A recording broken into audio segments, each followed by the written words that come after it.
بسم اللہ الرحمن الرحیم۔ السلام علیکم۔ روزانہ واقعات سننے کے لیے اس چینل کو سبسکرائب کریں۔ حضرت سیدنا عبداللہ موصلی رحمۃ اللہ علیہ فرماتے ہیں، ہمارے زمانے میں ایک غم زدہ شخص تھا جس کو قضیب البان کے نام سے پکارا جاتا تھا۔ اس کے احترام اور رعب و دبدبے کے باعث کوئی اس سے کلام کرنے کی جرت نہیں کرتا تھا۔ وہ بہت زیادہ رویا کرتا۔ تقدیر اس شخص کی تنہائی میں مجھے اس کے پاس لے گئی تو میں نے اس سے پوچھا، اے میرے محترم، اس ذات کی قسم جس نے آپ کو اپنی ذات کے سوا ہر چیز سے بے نیاز کر دیا ہے، آپ کے غم اور لوگوں سے جدا رہنے کا سبب کیا ہے؟ اس نے مجھے دیکھا اور بہت زیادہ رویا، پھر اس کا رنگ متغیر ہو گیا۔ کچھ اضطراب کے بعد اس پر غشی طاری ہو گئی۔ مجھے گمان ہوا کہ وہ انتقال کر گیا ہے۔ بہرحال جب اسے ہوش آیا تو میں نے باتوں ہی باتوں میں اسے مانوس کر لیا اور اسے مخاطب کر کے اس کا دل بہلایا اور اسے قسم دے کر اس کی حالت کے متعلق دریافت کیا تو وہ روتے روتے اپنا واقعہ بیان کرنے لگا۔ میں اپنے شیخ کی خدمت کیا کرتا تھا، وہ ابدال میں سے تھا۔ میں نے 40 سال اس کی خدمت کی۔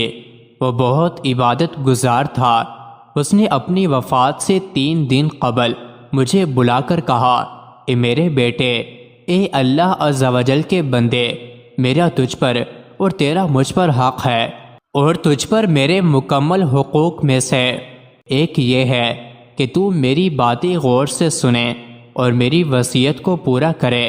میں نے عرض کی، محبت اور عزت سے آپ کی وصیت پوری کروں گا۔ تو اس نے کہا، میری عمر کے 3 دن باقی ہیں اور میں کافر مروں گا۔ جب میں مر جاؤں تو مجھے میرے کپڑوں سمیت رات کی تاریکی میں ایک تابوت میں رکھ کر شہر سے باہر فلاں جگہ لے جانا اور طلوع آفتاب تک وہیں ٹھہرے رہنا۔ جب تو کسی قافلے کو آتے ہوئے دیکھے کہ جن کے پاس بھی ایک تابوت ہوگا، وہ اس کو میرے تابوت کے پہلو میں رکھ دیں گے اور میرا تابوت لے جائیں گے۔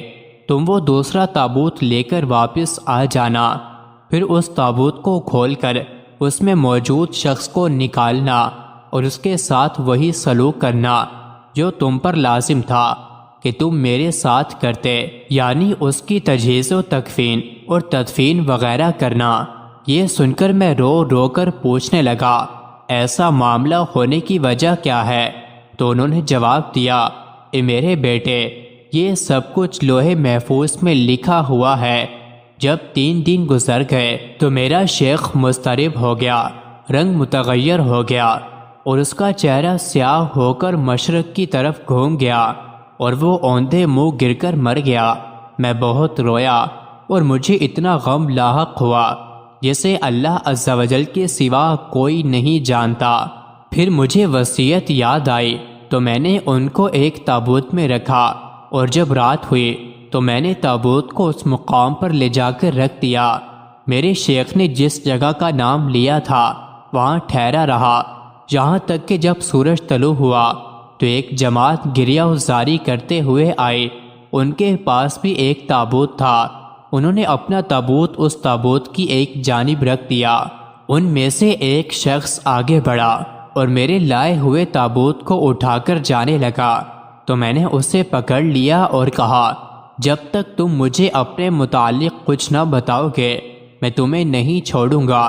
تو اس نے بتایا، میں اس پادری کا 40 سال سے خادم رہا ہوں۔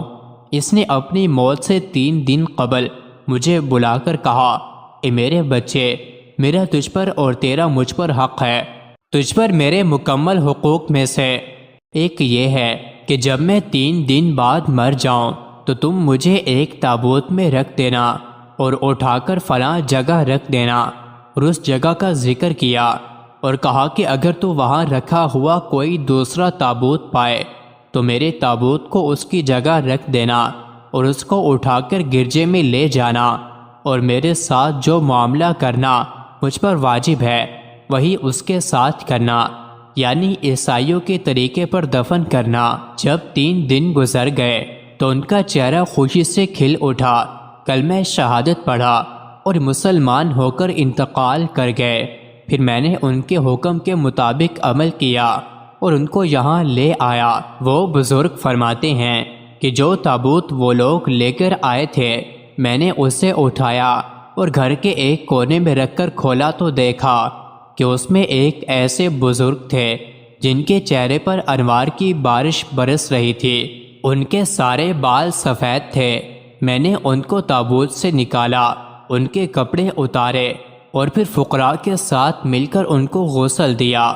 ہم نے ان پر نماز جنازہ پڑھی اور ایک کونے میں دفن کر دیا۔